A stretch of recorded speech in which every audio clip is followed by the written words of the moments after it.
Assalamualaikum dear students, I hope you all are fine. Today we are going to study lesson number 19, that is confidence interval. इसका second part है ये. Confidence interval को हम study कर चुके हैं, उसका ओवरव्यू ले चुके हैं.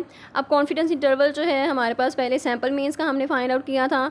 अब कॉन्फिडेंस इंटरवल जो है हमने पॉपुलेशन मीन के लिए फाइंड आउट करना है, जिसमें फार्मूला में थोड़ी सी चेंजेस आती हैं, बाकी सब कुछ वही है.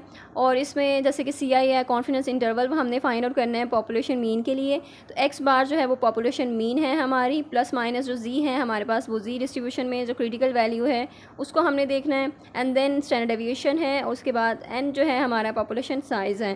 तो इस तरह से हमने इस फार्मूला में वैल्यूज़ को इनपुट करना है और इसके बाद हमने CI फाइंड आउट करना है, दैट इज़ कॉन्फिडेंस इंटरवल.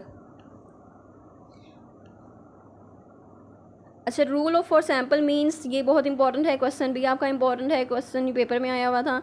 अच्छा, काफ़ी आपके पास रूल्स जो हैं सैम्पल मीन्स के रूल्स क्या हैं, ठीक है. अगर आपके पास ज़्यादा सैम्पल्स हैं, उसका सैम्पल साइज़ जो है कितना होना चाहिए, उसकी फ्रिक्वेंसी कर्व जो है वो किस तरह बनना चाहिए, और वो नॉर्मल डिस्ट्रीब्यूशन कर्व होना चाहिए. तो ये सारी चीज़ें, ये स्टैंडर्ड एरर मीन या स्टैंडर्ड डेविएशन जो है उसका, सैम्पल मीन का हम स्टैंडर्ड एरर जो है वो फाइंड आउट करते हैं. तो वो उसका फार्मूला क्या होता है, SCM जिसे हम कहते हैं, स्टैंडर्ड एरर, और इसका फार्मूला होता है जो हम लास्ट भी डिस्कस कर चुके हैं. स्टैंडर्ड एरर को फाइंड आउट करने का फार्मूला क्या है, स्टैंडर्ड डेविएशन ओवर √n.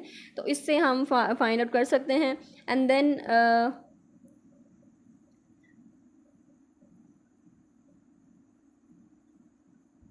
जी डिस्ट्रीब्यूशन को हम किस तरह से फाइंड आउट करते हैं वो भी हम टेबल में जाके देखते हैं, जी की वैल्यूज़ चेक करते हैं और जिससे हमें जी डिस्ट्रीब्यूशन का पता चल जाता है.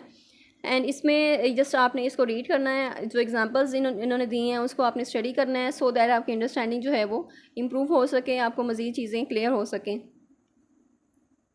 अब कॉन्फिडेंस इंटरवल चेक करना है फॉर बिटवीन टू मीन्स, यानी दो मीन्स हैं आपके पास, यानी दो सैम्पल हैं, तो उसमें आपने चेक करना है. तो आप उसका क्या होगा कि आपने वेरिएबिलिटी देखनी है, मेजर ऑफ वेरिएबिलिटी देखनी है. स्क्वायर रूट लेंगे आप, स्टैंडर्ड एरर जो है वो स्टैंडर्ड एरर जो है उस 1 का, और स्टैंडर्ड एरर जो है वो 2, और इस तरह से करके आप दोनों जो है सैम्पल मीन का एट अ टाइम उसको कलेक्ट कर सकते हैं, एट अ टाइम कैलकुलेट कर सकते हैं. और ये आपका जस्ट फार्मूला में ये चेंजेस हैं, कुछ डिफरेंट फार्मूलाज हैं इसके लिए. सिंगल के लिए डिफरेंट है, लेकिन जो कम्बिनेशन है उसके लिए डिफरेंट है. सो इस तरह से आप कॉन्फिडेंस इंटरवल फाइंड आउट कर सकते हैं, चाहे वो सिंगल मीन का है या वो डबल मीन्स है उसमें. एंड देन आप कॉन्फिडेंस इंटरवल को आपने किस तरह से रिपोर्ट करना है, यानी आपने किस तरह से उसको बताना है कि आपने किस तरह से कॉन्फिडेंस इंटरवल को फाइंड आउट किया है. तो उसका एक प्रॉपर मेथड जो है वो डिस्कस करना है आपने.